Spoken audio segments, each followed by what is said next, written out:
here's the question. Green onions, scallions, what's the difference? Scallions are clearly superior. Oh, I thought they were the same thing. They are.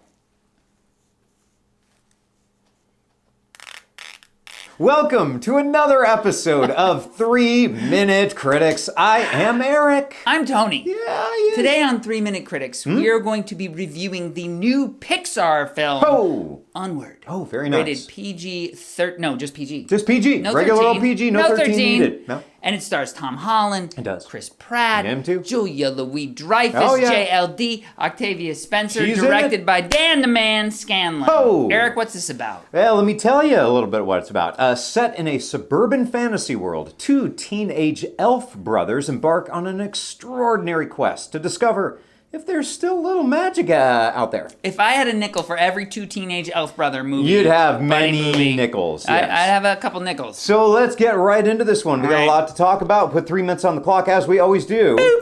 Tony, what did you think of Onward? I thought it was good. Pixar... That's the end of the review. See you later. It was good. Pixar always brings the A game. I never feel like Pixar's phoning it in. So many studios, especially with kids' films, they feel like, whatever, we'll put some fire jokes in, the kids will love it. Yeah. The Pixar never does that. No. They always come to the table with an excellent story. They bring the goods. And their animation is always incredibly stellar. And this one is no exception. I felt like I had a little issue with the placement in this film, where How so? we were.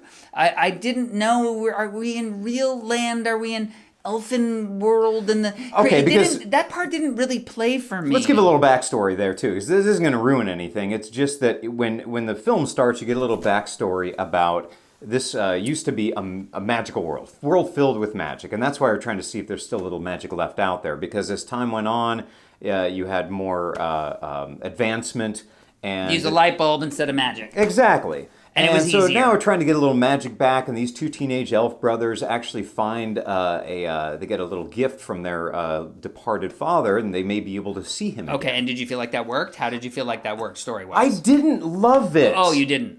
No, and that's the thing about this. I Okay. think I agree with you that Pixar comes to the table and always brings a really solid story and Amazing unbelievable visuals. Yes. The visuals are just they're But mind-blowingly good. are they too realistic? Maybe. Sometimes they might I feel be. like with Pixar films, you're looking at water, you're looking at mountains. I forget I'm looking at animation. Right, it's hard a to- little bit of the magic it's hard to goes tell the away. difference, right. It starts to look like CGI in a real world. So you're as starting to opposed- lose a little bit of the magic. Is All that what right, you're saying? continue. Okay. So, there... But did you buy the story? No, so then the story, you have to take it with a grain of salt, because as the story goes on, you're just being given a new little piece every time, and I'm not quite sure that I believe the quick little bits they gave to me and say, okay, you got to digest this real fast and believe it. I thought the story was a little... That stuff didn't bother me. It was okay, I just didn't... It was just kind of... What about as you get closer to the climax and things start to develop and the relationships start to change? You didn't like that? Didn't work for you? It was okay. For It me, didn't really that's where do this much thing for me. solidified. Like towards No, the beginning, not I for me. felt like you. Yeah. Like at the beginning of the film, I felt like, okay, I'm not really buying this. I don't really know where I am exactly, and I'm not solidly suspending my disbelief. I but just as didn't the feel like story there was went on. I did. The story was all that interesting.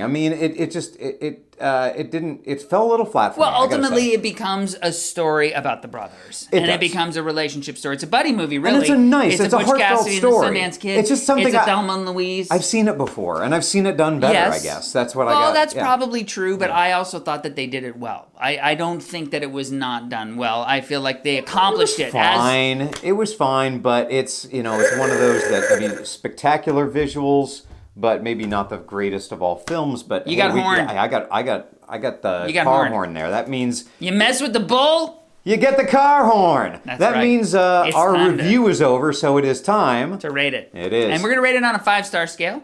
Eric's going to start the ratings. I What'd am. you think? You're Like Tony fogging up. put it. Yeah, I Can you am. see? I'm just getting a little. Are you able to see? Yeah, I don't need to. I just need to rate this sucker. And It's a little stuffy. a little air up in here. Go ahead. What do you got? I thought it was a good film. It wasn't a great film. Pixar always brings wonderful visuals to the Yes. table. I thought Tom Holland, Chris Pratt, everybody in Chris this Pratt was film good. did a really Yeah. nice job I of enjoyed voicing him. the characters. Yes. But it wasn't a story that was too new to me, so All right, it was worth the time in the theater. I give this 2.5 out of 5 stars. I think that's low. It was okay. I don't think that's fair. You're going to have your moment, and that's right now. Right. What's your rating here? I think that's a bit of a travesty. I mean, I think what they put together. I think we have such high standards for Pixar that exactly. if they're not bringing like the best of the best, that you're giving them 2.5 stars. I mean, that's just there's no way. For me, this film is definitely better than that. And by the way, Tracy Ullman as the pawn shop owner. She was maybe the best character in the whole thing. That was my favorite part of the film. Tracy Ullman's great. They totally animate to her voice. Is fantastic. I gave this film 3.5 stars. Okay, well, a little bit of a difference there. It's one of those that, as always, you're going to have 1-star difference. He is good at math, isn't he? Well, you'll have to find out more about Tony's math skills next time, because that is it for this episode. It is. We thank you for watching. We would love for you to comment below. Subscribe. Like this video. And until next time, we are the 3-Minute Critics. Thank you very much, ladies and gentlemen. Dan grabbed a Slim Jim, I grabbed a whatchamacallit, and we hightailed it. That's all you need in life, really, is a whatchamacallit and a Slim Jim. A whatchamacallit and a Slim Jim. They're delicious.